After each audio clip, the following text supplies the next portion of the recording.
આણંદમાંથી અમિત ચાવડાને કોંગ્રેસ આપી શકે છે ટિકિટ। પાર્ટી ટિકિટ આપે તો લોકસભા લડવા અમિત ચાવડા તૈયાર છે। આણંદ તમામ મોરચે તૈયાર છે તેવું અમિત ચાવડાનું કહેવું છે।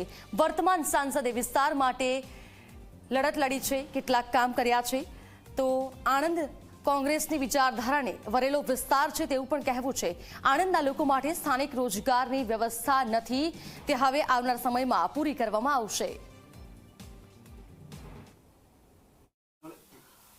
આણંદ લોકસભા બેઠક પરથી કોંગ્રેસે અમિત ચાવડાની પસંદગી કરી છે। તેઓ ગુજરાત કોંગ્રેસના પૂર્વ અધ્યક્ષ રહી ચૂક્યા છે અને હાલ વિધાનસભા કોંગ્રેસ પક્ષના નેતા છે।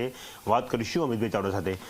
અમિતભાઈ, કોંગ્રેસે પસંદગી ઉતારી આણંદ લોકસભા બેઠક માટે, કઈ રીતે લોકસભાની ચૂંટણીમાં જશો?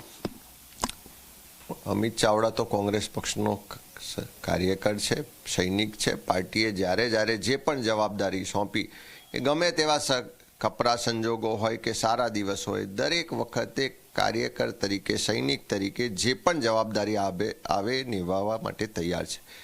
આણંદ લોકસભાને ગુજરાતની વાત કરીએ તો આજે ગુજરાતમાં પ્રજા ચારે તરફથી હેરાન પરેશાન છે। મંદી, મોંઘવારી, બેરોજગારી, ભ્રષ્ટાચારથી તો ત્રસ્ત છે। 10 વર્ષથી જે વાયદા વચનો આપ્યા હતા કે 100 દિવસમાં મોંઘવારી ઘટાડીશું, દર વર્ષે 2 કરોડ યુવાનોને રોજગાર આપીશું, ખેડૂતોની આવકો બમણી કરીશું, એ તમામ વાયદા વચનો ખોટા સાબિત થઈ ચૂક્યા છે, જુમલા સાબિત થઈ ચૂક્યા છે। અને એટલા જ માટે આ વખતે જનતા પરિવર્તન માટે મતદાન કરશે અને 2004માં જેમ સત્તા પરિવર્તન થયું હતું એવી જ રીતે 2024માં પણ ગુજરાત અને દેશની જનતા સત્તા પરિવર્તન કરશે। કે 100 દિવસમાં મોંઘવારી ઘટાડવાની વાત કરી હતી, દર વર્ષે 2 કરોડ યુવાનોને રોજગાર આપવાની વાત હોય કે દરેકને પાકું મકાન આપવાની વાત હોય, ખેડૂતોની આવક બમણી કરવાની વાત હતી, સરહદોની સુરક્ષાની વાત હતી, નાના મોટા વેપારીઓને એનો આર્થિક સમૃદ્ધિ માટેની વ્યવસ્થાઓની વાત હતી। આ તમામ વાતો જુમલા સાબિત થઈ ચૂકી છે। એક પણ વાયદો વચન પૂરો નથી થયો।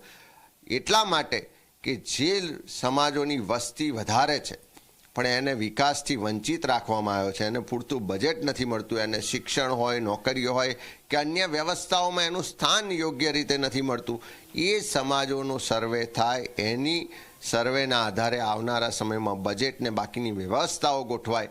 અને એ જ રીતે આણંદ જિલ્લાને લાગે વળગે છે ત્યાં સુધી ત્યાં આગળ આજે રોજગારની વ્યવસ્થાઓ નથી, શિક્ષણની જે વ્યવસ્થાઓ હતી દિવસે દિવસે ખાનગીકરણ થઈ રહ્યું છે, સરકારી કોલેજો નથી, મોંઘું શિક્ષણ લેવું પડે છે, આટલો મોટો જિલ્લો હોવા છતાં સિવિલ હોસ્પિટલની સુવિધાઓ નથી, ખેતીની જમીનો ધીમે ધીમે ઘટી રહી છે, છેવાડાના વિસ્તારો સુધી સિંચાઈનું પાણી નથી પહોંચતું।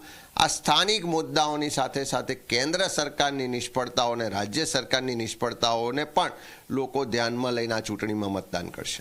2024માં પણ તમે લખી રાખજો કે દેશની જનતા સમજી ગઈ છે કે આ ફક્ત મુઠ્ઠીભર ઉદ્યોગપતિઓ માટે કામ કરવાવાળી સરકાર છે, ફક્ત પોતાના રાજકીય એજન્ડાઓ માટે કામ કરવાવાળી સરકાર છે, ભાગલા પાડોને રાજ કરોની નીતિવાળી અંગ્રેજોની નીતિ મુજબ ચાલવાવાળી સરકાર છે। અને એટલા જ માટે સામાન્ય લોકો આ વખતે પણ પરિવર્તન માટે મત કરશે અને 2004 જેવું રિઝલ્ટ ગુજરાતમાં પણ આવશે અને આખા દેશમાં પણ સત્તા પરિવર્તન થશે। અને આણંદ લોકસભા હોય, મધ્ય ગુજરાત હોય કે આખું ગુજરાત હોય, 2004ના રિઝલ્ટ પ્રમાણેનું આ 2024માં રિઝલ્ટ આવશે।